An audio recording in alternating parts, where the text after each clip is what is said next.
Je ne peux pas oublier mon ex-petite amie. Nous étions censés partir en lune de miel ensemble, mais il a dit qu'il voulait y aller seul. Il me l'a dit clairement et franchement, alors que nous nous faisions face. C'était après que mon fiancé ait suggéré que nous devrions enregistrer notre mariage. Nous avions prévu de partir en lune de miel le lendemain, mais il a déclaré avec audace qu'il irait seul. J'ai compris et j'ai décidé de partir en voyage seul.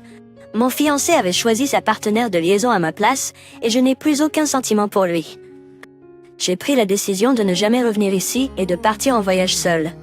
Je m'appelle Sophia Harrington et je suis juste une femme ordinaire dans la vingtaine, travaillant comme freelance.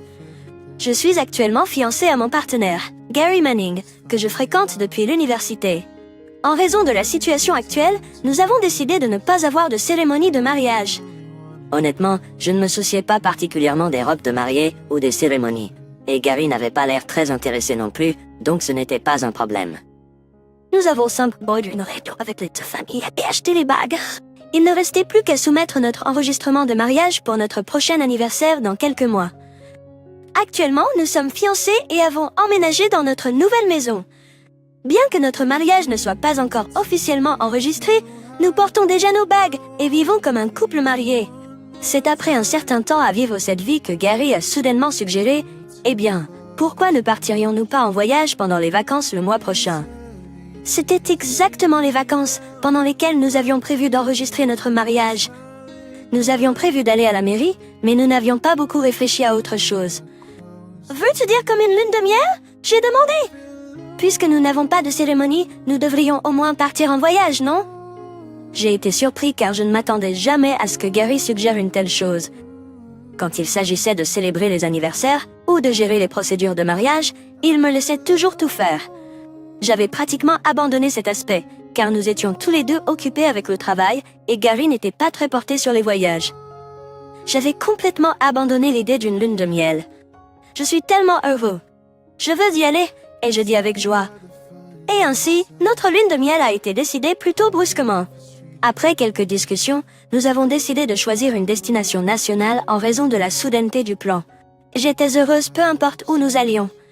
Le simple fait que Gary ait suggéré que nous partions en voyage ensemble était déjà une source de bonheur pour moi.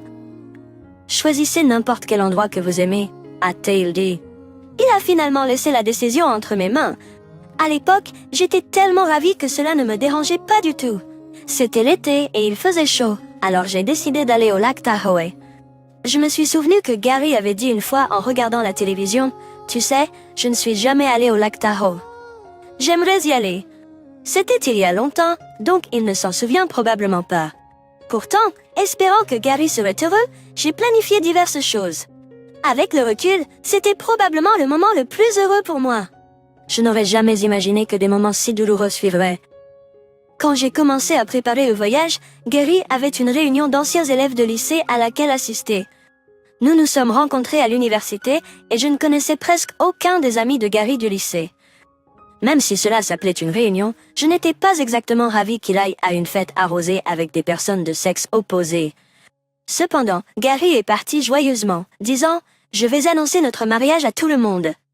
Je ne pouvais pas assombrir son humeur alors qu'il était impatient, alors je l'ai laissé partir en silence. Je me suis dit « Eh bien, c'est presque comme si nous étions des jeunes mariés et il ne rentrerait pas trop tard. » Les autres doivent comprendre que nous allons enregistrer notre mariage, donc rien d'anormal ne devrait se produire. J'ai essayé de ne pas trop m'inquiéter à ce sujet.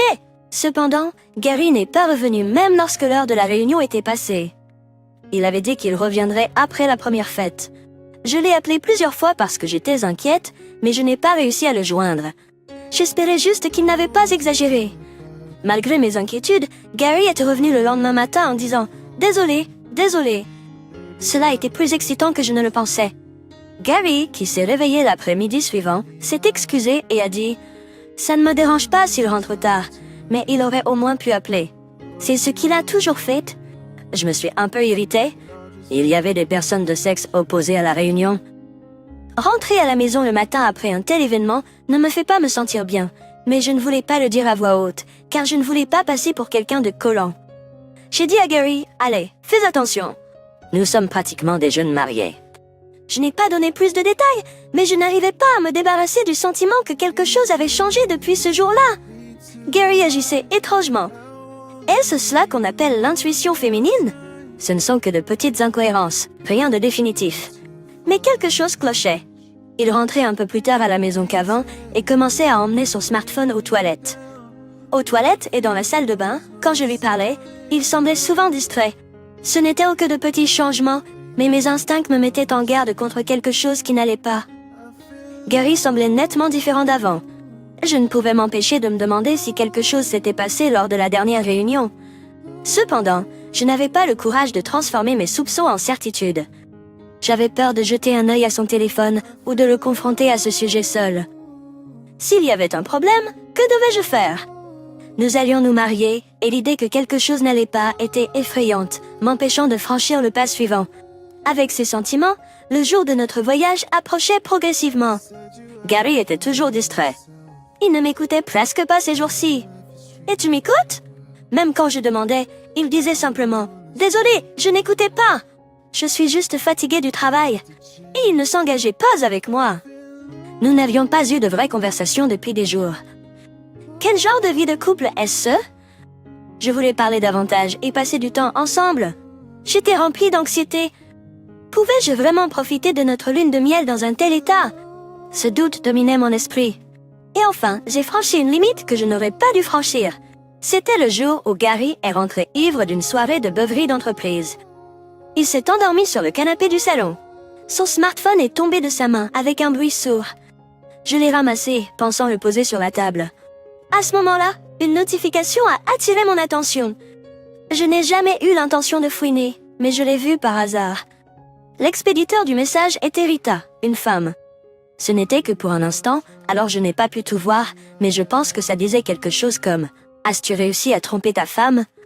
J'ai hâte de te revoir. » Au moment où je l'ai vu, j'ai senti tout mon sang se retirer de mon corps. Veux-elle me revoir? M'a-t-il trompé? Un mauvais pressentiment a traversé mon corps. Le vague sentiment de peur que j'ai toujours ressenti semblait sur le point de devenir réalité devant moi.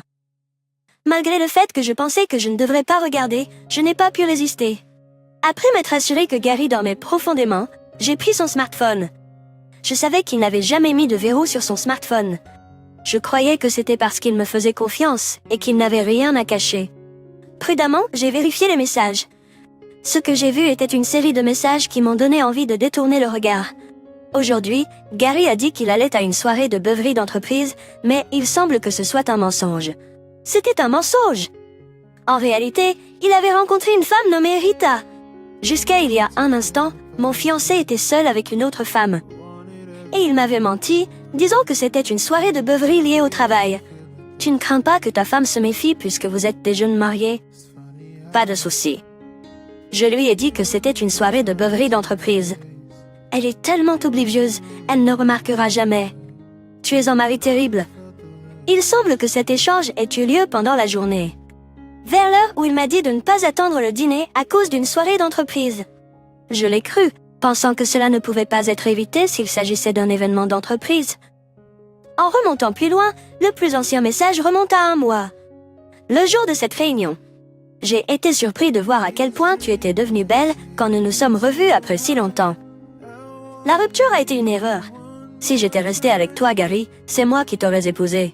C'est ainsi que leur conversation a commencé.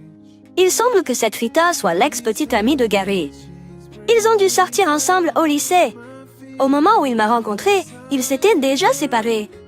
Leur relation aurait donc dû se terminer pendant le lycée. Ils ont dû raviver leur relation après s'être retrouvés à la réunion. Nous sommes pratiquement des jeunes mariés, avec notre enregistrement de mariage et notre lune de miel juste au coin de la rue. Je ne peux pas pardonner l'infidélité, surtout en ce moment. J'ai retenu ma colère, et j'ai continué calmement à prendre des captures d'écran de l'écran du téléphone. Je veux déjà te voir, même si nous venons de nous séparer. Rita compte plus pour moi que ma femme.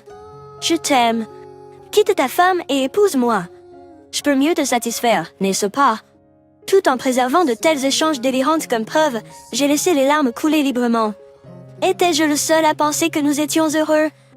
J'avais l'intention de passer ma vie avec cette personne, mais n'était-ce qu'un rêve éphémère?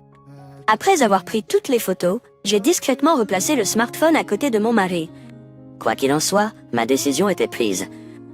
j'ai décidé de laisser les choses suivre leur cours. Le temps a passé, et enfin, c'était la veille de notre voyage. Tout était prêt pour le voyage. J'ai demandé à Gary, « As-tu fini de faire tes bagages ?» Mais Gary a juste baissé les yeux et est resté silencieux. « Qu'est-ce qui ne va pas ?» Alors que je continuais à demander, il semblait prendre sa décision et a enfin parlé. « Je ne peux tout simplement pas faire ça. »« Je ne peux pas partir en lune de miel avec toi, Sophia. » Il m'a regardé droit dans les yeux et a continué. Son expression était celle de quelqu'un qui avait fait la paix avec sa décision, presque défiant. Il m'a dit cela avec audace. À sa fiancée, avec qui il était censé partir en lune de miel le lendemain et ensuite enregistrer notre mariage à son retour. Il ne peut pas oublier son ex-petite amie. Il m'a dit d'aller seul en lune de miel. Donc, tu choisis elle plutôt que moi, ton ex-petite amie? J'ai demandé calmement. Gary semblait un peu perturbé par ma maîtrise de soi, mais il a de nouveau déclaré clairement. Oui, je ne pars pas en voyage avec Sophia. Rita est ce qui est important pour moi. Il parlait comme s'il était enivré par lui-même. Essayant de justifier son infidélité, il s'imagine être le protagoniste d'une histoire d'amour tragique. Entendant cela, j'ai renforcé ma résolution. Je comprends. Je partirai en voyage seule alors. Sur ces mots, je me suis levée et je me suis rapidement dirigée vers la chambre à coucher. Avant de fermer la porte de la chambre, j'ai dit « Je ne veux plus voir ton visage. » Alors va passer la nuit chez cette Rita. Ne reviens pas dans cette maison tant que je ne serai pas partie en voyage. Alors Gary a dit « D'accord. » Je ne rentrerai pas à la maison ce soir. Il a quitté la maison tout en étant au téléphone. Je suis sûre qu'il appelait cette maîtresse Rita. Il ne fait aucun doute qu'ils vont bien s'amuser ensemble. L'autre femme doit sourire triomphalement. Un homme si trompeur, si elle le veut, elle peut l'avoir. J'en ai fini de lui souhaiter. Une fois seule à la maison, j'ai commencé à préparer mon voyage le lendemain. Le lendemain, j'étais dans un avion en direction de Lake Tahoe, seule. J'ai déchiré et jeté l'autre billet, qui était au nom de Gary, en quittant la maison. Il ne rentrera sûrement pas à la maison avant ce soir. Il doit être chez sa maîtresse en ce moment. S'il devait me contacter, ce serait après son retour. Avec ces pensées, je suis arrivée à Lake Tahoe alors que la soirée tombait et que l'obscurité commençait à s'installer. Ça a pris plus de temps que prévu. Au moins pour le dîner, je vais savourer de la nourriture luxueuse à la manière de Lake Tahoe. Après un moment, mon téléphone a sonné. Bien sûr, c'était Gary. Il est probablement rentré de chez sa maîtresse. Maintenant qu'il est à la maison et a compris la situation, il m'a appelé. Je peux un peu deviner de quoi il s'agit, mais je suppose que je vais répondre au téléphone. Allô? Salut! Où diable es-tu maintenant? Il m'a crié dessus avec une telle intensité que j'ai instinctivement éloigné le téléphone de mon oreille. Ta voix est tellement forte. Je suis évidemment à Lake Tahoe, n'est-ce pas? J'ai répondu en soupirant. Pourquoi? C'est toi qui as dit de partir en lune de miel toute seule, n'est-ce pas? Pas ça. Même au téléphone, j'ai pu le dire. Gary doit vraiment paniquer. Son agitation transparaissait dans sa voix. À quoi penses-tu? Pourquoi la maison est-elle vide? Avant de partir pour le lac Tahoe, j'avais tout réglé dans ma vie. Les entreprises de déménagement sont efficaces de nos jours. Peut-être qu'elles se sont adaptées à la demande pour des situations de fuite nocturne. Apparemment, elles peuvent déménager dans la journée. Eh bien, j'avais fait mes recherches et j'avais l'œil sur l'une d'entre elles depuis un certain temps. J'ai déménagé, tu sais? Tu ne l'as pas remarqué? Pourquoi as-tu pris tous les meubles? Tu es sérieux? Nous vivions ensemble dans cette maison. Nous y vivions ensemble, mais tous les meubles étaient les miens. De quoi parles-tu? La plupart des meubles et appareils électroménagers que nous utilisions dans cette maison étaient ceux que j'avais achetés lorsque je vivais seule. Il y a eu quelques achats récents, mais j'ai payé pour tous ceux-là aussi. Gary a dit qu'il me rembourserait plus tard, mais il ne l'a jamais fait. Donc, ces meubles et ces appareils m'appartiennent légitimement. Gary n'a aucun droit de regard sur ce que j'en fais. Que veux-tu dire par déménager? Pourquoi tout à coup? Pensez qu'après avoir trompé, il s'attendait à ce que je reste dans cette maison pour toujours. Si c'est le cas, ce serait une façon de penser remarquablement stupide. Nous devrons acheter de nouveaux meubles. Pourquoi fais-tu tout seul? On dirait que Gary se plaint. Peut-être est-il temps de tourner un peu plus le couteau dans la plaie. Je souris gentiment et dis « Oh, et à propos du bail de la maison, il ne va que jusqu'à la fin de ce mois. Tu devras partir d'ici là, d'accord? Le mois touche à sa fin. Il ne reste que quelques jours avant la fin du bail. Quoi? Tu as mis fin au bail tout seul? Qu'est-ce que tu fiches? Eh bien, le bail est à mon nom. Même quand nous avons signé le bail, Gary m'a refilé tous les ennuis. Les formalités administratives sont pénibles, donc ça ne pose pas de problème si tout est à ton nom, Sophia. Occupe-toi de tout. Et avec ça, j'ai fait le contrat à mon nom. Au début, le loyer devait être partagé, mais dernièrement, il ne paie plus sa part, me laissant tout payer. C'était vrai, mais où suis-je censé vivre à partir du mois prochain? Je ne sais pas. Pourquoi ne retournerais-tu pas chez tes parents? Hors de question. Je ne peux pas revenir à la maison, n'est-ce pas? Les parents de Gary sont très stricts. Ils ne toléreraient jamais une infidélité. Ils n'ont même pas approuvé notre cohabitation avant nos fiançailles officielles. Qu'arriverait-il si de tels parents découvraient l'infidélité et la fin du bail? Je n'ose même pas l'imaginer. Je peux facilement imaginer un tel scénario. Ce serait grave si mes parents l'apprenaient. Reviens juste pour l'instant. Penser qu'il a trompé et s'attend toujours à un dénouement aussi pratique. Est-ce qu'il pense que je vais lui pardonner et revenir? Il est hors de question que je revienne. Tu as choisi ta maîtresse plutôt que ta fiancée, Sophia. Tôt ou tard, tes parents vont découvrir. Ce n'est pas vrai. Gary le nie hâtivement. Que veut-il dire par ce n'est pas vrai? J'ai peut-être dit que nous ne partions pas en voyage, mais je n'ai jamais dit que nous ne nous marions pas. Je compte toujours me marier avec toi, Sophia. C'est un problème si tu disparais comme ça. Il dit quelque chose d'outrageant. Malgré avoir ouvertement reconnu sa liaison, il prévoit toujours de poursuivre notre mariage. C'est impossible, non? Il est hors de question que nous nous marions après que tu aies trompé. Tu l'as dit toi-même, tu ne peux pas oublier ton ex, elle est importante pour toi. J'ai dit ça, mais c'est une chose, c'est autre chose ici. Je ne peux pas oublier Rita, elle est importante. Mais celle que je vais épouser, c'est toi, Sophia. Ce qu'il dit est complètement chaotique. On dirait qu'il veut que j'accepte sa liaison et que nous allions quand même jusqu'au mariage. Ce n'est pas tant qu'il est attaché à moi, c'est plutôt qu'il veut éviter d'annuler le mariage pour empêcher ses parents de découvrir. Son attitude insolente est exaspérante. Désolé, mais je refuse catégoriquement. Je le dis très clairement. Je refuse d'avoir un mariage qui serait comme vivre en enfer. Une telle injustice ne doit pas être tolérée. Il semble aussi que tu ne veuilles vraiment pas que tes parents découvrent, mais il est trop tard. Je leur ai déjà envoyé toutes les preuves. Ils savent tout à présent. Qu'as-tu dit? J'avais envoyé toutes les preuves à mes beaux-parents juste après être descendu de l'avion. C'est aussi été posté, donc ils le recevront bientôt. Quoi? Que fais-tu seul? C'est toi qui as fait ça, n'est-ce pas? Tu as choisi ton aventure plutôt que notre lune de miel. Je n'avais jamais l'intention d'épouser une telle personne. J'ai nié ça et j'ai raccroché. Gary a continué à me contacter de manière persistante par la suite, mais j'ai ignoré tout cela. J'ai informé les parents de Gary de la rupture de nos fiançailles et je leur ai demandé de ne plus me contacter. Puis, j'ai bloqué leur numéro. Avec le recul, je pense que c'était une bonne chose que nous n'ayons pas prévu de cérémonie de mariage. Compte tenu des frais d'annulation, cela aurait été effrayant. Heureusement, comme nous n'avions pas encore enregistré notre mariage, aucune procédure particulière n'était nécessaire. La seule chose à laquelle je peux penser, c'est que c'est bien que tout cela soit apparu avant l'enregistrement. Si cet incident avait amené Gary à changer d'avis sur notre mariage, j'ai même pensé à un moment que cela pourrait être le cas. Cependant, il était clair que son cœur s'était complètement détourné, et une réconciliation serait impossible. C'est pourquoi j'ai décidé de régler tout cela et de quitter Gary. Heureusement, mon travail en tant que freelance ne m'attache pas à un endroit. Pouvoir bouger librement est un avantage. Une fois mon voyage solo à Lake Tahoe terminé, je prévois de rester chez mes parents. Je prévois de vivre à nouveau seul une fois installé. Mais naturellement, il était impossible de trouver une nouvelle propriété en seulement quelques jours. Pour l'instant, j'oublierai tout et profiterai de Lake Tahoe. Finalement, il semble que Gary ait eu une bonne engueulade de la part de ses parents. Il semblait qu'il m'avait beaucoup aimé et ne pouvait lui pardonner d'avoir triché et de m'avoir trahi. Gary a apparemment essayé de présenter Rita, sa nouvelle petite amie, mais bien sûr, elle a été refusée à la porte. Il n'y avait aucune chance qu'elle soit acceptée. Au point qu'il a même été révélé à ses parents que Gary essayait de se marier avec moi juste pour éviter leur colère.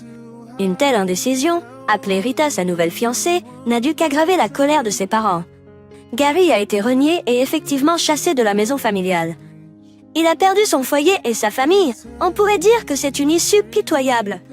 Il devrait être reconnaissant que je n'ai pas demandé de compensation puisque nous n'étions pas encore mariés.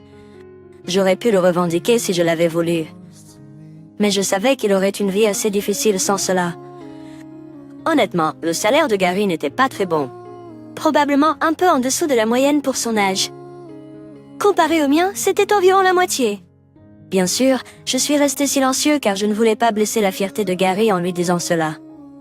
C'est pourquoi même lorsque Gary ne payait pas le loyer ou ne contribuait pas aux dépenses de la vie continuait.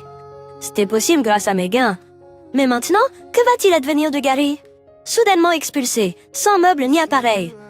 Commencer une nouvelle vie seule, louer une maison, acheter des appareils. Après avoir fait tout cela, combien d'argent lui restera-t-il? Il semble qu'il soit maintenant poussé dans une situation où il lutte avec les dépenses mensuelles. Il a probablement loué un endroit près de son travail, dans la même zone qu'auparavant. Le loyer y est cher!